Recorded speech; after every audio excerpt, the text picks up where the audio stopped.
have a very, very disciplined camp, right? Like, you have to have your hair cut a certain way. Like, you can't be fucking around showing up with blue mohawks or nothing crazy. Like, it's very disciplined, right? Yeah, I think that's one of the reasons why they're all successful. I feel like when Khabib walks into the room, it's like an army. We all get up, we all stand in line. He'll stand in line, he'll point to who's sparring hard in the cage, because it's a different type of sparring too, where normally for us we have a sparring day in Chicago, or most teams I've trained at will have a sparring day like Monday or Wednesday, where it's for them they're doing everything every day. It's small glove sparring every day, then right after that you're taking off the gloves and you're grappling every day, then right after that you're going in the cage and you're wrestling on the cage every single day. Small glove sparring every day.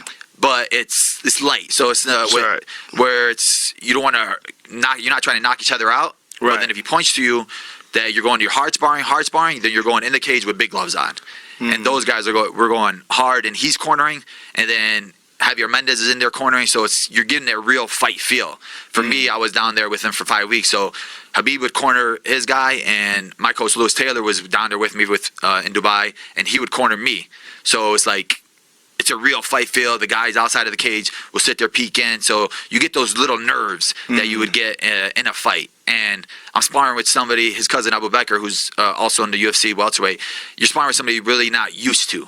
So you also still have that tension that you feel like, I don't know what this guy's going to do. He's not one of my normal training partners where I know, well, he's got a good left kick or he got a good cross. I know what he's going to bring to the table. It's like, no, it's a real fight feel every single time, because I don't know what he's going to bring to the table. He doesn't know what I'm going to bring to the table.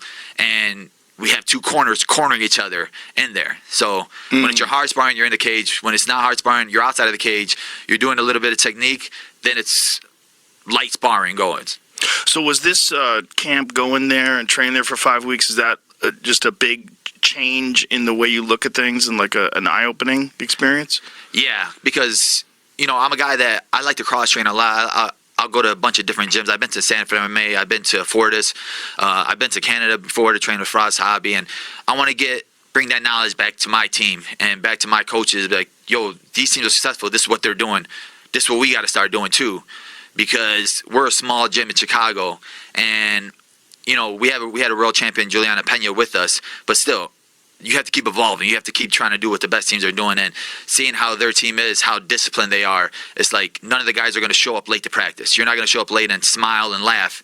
It's like once he lines everybody up, you better sprint there in that line, because he's going to tell you what your duties are for that day. And then when it's grappling, every single one of those guys is an amazing grappler. There's guys in there that you don't even know their name. They're still young, 19 years old, 18 years old. They're just starting, but they still had the same type of grappling as Khabib. They still feel super strong. And I'm like, who the heck is this guy? So I'll look up his name, and I'm like, oh, 12-0, 15-0, 16-0. And the whole team is full of killers. But I just want to bring their mentality, I think, is a different type of mentality that a lot of gyms don't have, of being more disciplined. And I think that comes from being Muslim. I think a lot of it comes from that, is it just being religious. You're bringing a different type of discipline where you have to pray 5 times a day, and every single one of the guys is doing that.